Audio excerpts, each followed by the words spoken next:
What is the lowest you have seen people stoop to for attention? I was bored one day on Facebook and realized that one of my friends had created over 10 fake accounts to comment and like her own posts and pictures.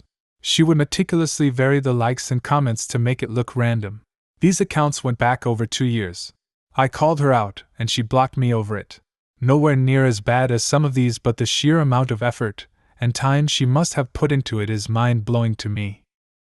A girl that was in my world literature class gave a guy a hand job during class while we were watching a movie. She was the new girl and really wanted to be popular. Everything went downhill for her after that. My sister was jealous of my wife and I having twins. She doctor shopped around until she could convince someone to prescribe her fertility drugs, Clomid in her case. Mind you, she was fertile myrtle, already had 3 kids. On these drugs, she conceived twins. My wife and I ended up losing our twins in a miscarriage. My sister named her twins the names we told the whole family that we had planned to name ours. A chick in my paramedic class, who I stupidly made friends with, faked uterine cancer to get out of most fourth quarter classes and clinicals. Well, I had gone with her for the biopsy, and while she was out the DR came to give me the report, her permission, and it was endometriosis. She played this up for months, sitting home, while the rest of us were busting our asses. 2 weeks before finals and national registry, I had a pow with our awesome lead instructor and told him all. He promptly threw her out. There was a group of us who were friends with a guy about 6 years older than us throughout high school. Looking back, it is clear that this was initially a symbiotic relationship. He would buy us beer, which we paid for, and take us driving around before we got our licenses at 17. In return, he got people to hang around with. His age group had moved on into adulthood, but he never had. As everyone got older, we all got girlfriends and hung around with him less and less. One day he announced that he had a girlfriend too. He went on and on about her for months as we began turning the heat up to meet her. Several dinners were scheduled, but she always canceled at the last minute. There came a point where he could no longer really keep the meeting from happening, so another dinner was scheduled. Unfortunately, she died a day or so before that final dinner.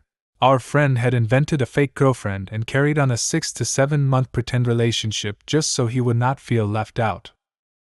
He couldn't fake break up with her? No, she fake broke up with him, but he didn't want to admit it, so he lied and said she fake died. Fake girlfriends can be harsh, man. While I was going through a divorce a few years back, my child was staying with me, and my soon-to-be ex-wife decided to send some ambiguous text messages implying that she'd never see our child again, and to deliver a final kiss. Boy, was she pissed when the police showed up at the house at 6:15 a.m. pounding on the windows asking her, "What a fact, ma'am? I hope you got custody." Good for you for not ignoring her, though. Even attention seekers occasionally do something really crazy. Cheers. My friend constantly tells the story of how he almost died.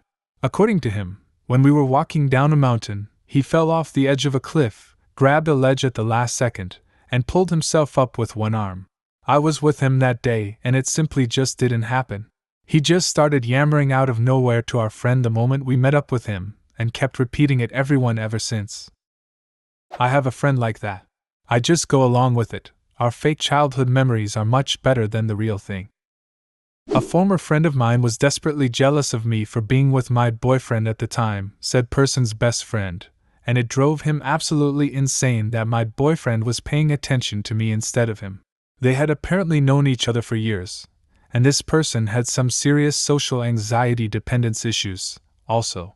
Long story short, he faked his mother's death to get attention, sympathy, and time alone with my boyfriend because I just didn't understand. He went the whole 9 yards. First he told us that she had terminal cancer. Then he'd call begging my boyfriend to come over because he just left the hospital and needed someone to talk to. Then, finally, the death. Refused to invite us to the funeral because it was family only. I saw her driving last week, and she asked me how I was doing when I followed her into a convenience store. She remembered me from this guy introducing us way back when. All I said was, "Fine, thank you," and left. I didn't have the cojones to tell her that her son was going around telling people she was dead. Oh, and we're all male and gay. Sometimes I think he was just jealous and wanted to distract him from me at any cost.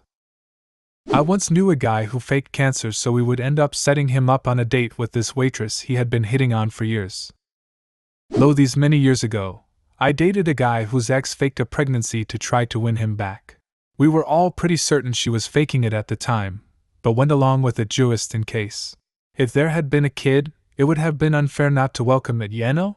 She was large, which made it difficult to know whether she was showing or just fat. She spent hundreds of dollars on baby clothes. She asked my ex to accompany her to OBGYN appointments, but made a last-minute excuse to exclude him every time. She had back surgery and got a tattoo during the alleged pregnancy. On Christmas Eve that year, while he and I were together for the first time in weeks, she paged him from the hospital, spelling out, "Baby is here." Anyway, she didn't let my ex see the baby, citing objections to me. The only proof she offered was a photo which, judging by the color quality, seemed to be from the 70s. This was in 1997. It showed a baby, definitely not a newborn. Happily, the guy and I split up not long after, and I only have sane people in my life now. I do wish I'd been around for the conclusion of that crazy tale, though. Not having been there is like not having seen the end of a fairly interesting movie. Today, I found out a woman I know has faked a pregnancy, uses doll as baby, and last night jumped off a boat claiming her newborn baby fell in. She was arrested today for wasting police time. She sounds mentally ill, not crazy in the way that Redditors generally mean it. I hope that the police are trying to get her seen by a doctor. Yeah, where do we draw the line on just attention-seeking, when someone is willing to ruin her own life so thoroughly? Or throwing yourself down a set of stairs? Sure, it's not genuine, in the sense of being a natural, primary illness, but it's still sick. In high school I was friends with a chick who invented a whole group of fake friends that had a house she would hang out at, and they all regularly visited a local club down in Charlotte. Apparently they all had crazy alcohol-induced sex orgies and listened to obscure music like Tokyo Hotel, her favorite band that no one else enjoyed. Shit didn't start to add up, especially when these friends of hers all had stupid names like Alex, were all goth and emo models, and their Facebook pages had no pictures. Stopped entertaining her when we learned this aforementioned club didn't exist, and all of the messages she sent using the fake FB pages had the same grammar and spelling errors. Also, their numbers in her phone would never connected when she asked us to call them on her phone. But they had no trouble calling her to say they couldn't hang. She kept this thing going from 8th grade on and never admitted to them being fake. My friend's boyfriend was a super bullshitter.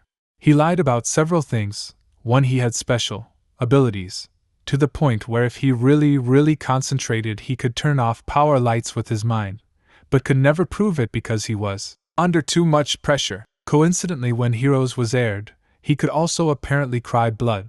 The worst lie though was about his brother dying. Apparently his brother, Dante, got shot and killed when he was a child in the street, in broad daylight in Wales, and to never ever mention it to his mom because she would just get upset, and to never splash water on his face because he would black out and hurt someone.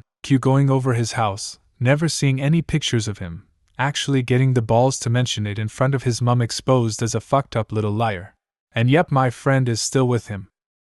One of my best friends had always wanted to be an actor. We're from LA, so eventually he got some headshots done and started going to auditions and whatnot. We were about 19 at the time, and he was dating a girl in high school, LOL I know, who was involved with the drama program that he was in when we were in high school. Anyways, he shows up at my house one day a bit excited with a bag of weed. Didn't think much of it because he's always in an upbeat mood and has weed on him. We get high and I notice his excitement is growing, and he pulls out a big envelope and tells me to open it. Inside is 5 pages stapled together with the Warner Brothers heading, addressed to him, and a shit ton of fine print. He tells me to turn to page 3, and there I see it that it says he has been cast as an extra in one of the Harry Potter flicks as a student in the Great Hall. Even said he was to be fitted for Gryffindor colors.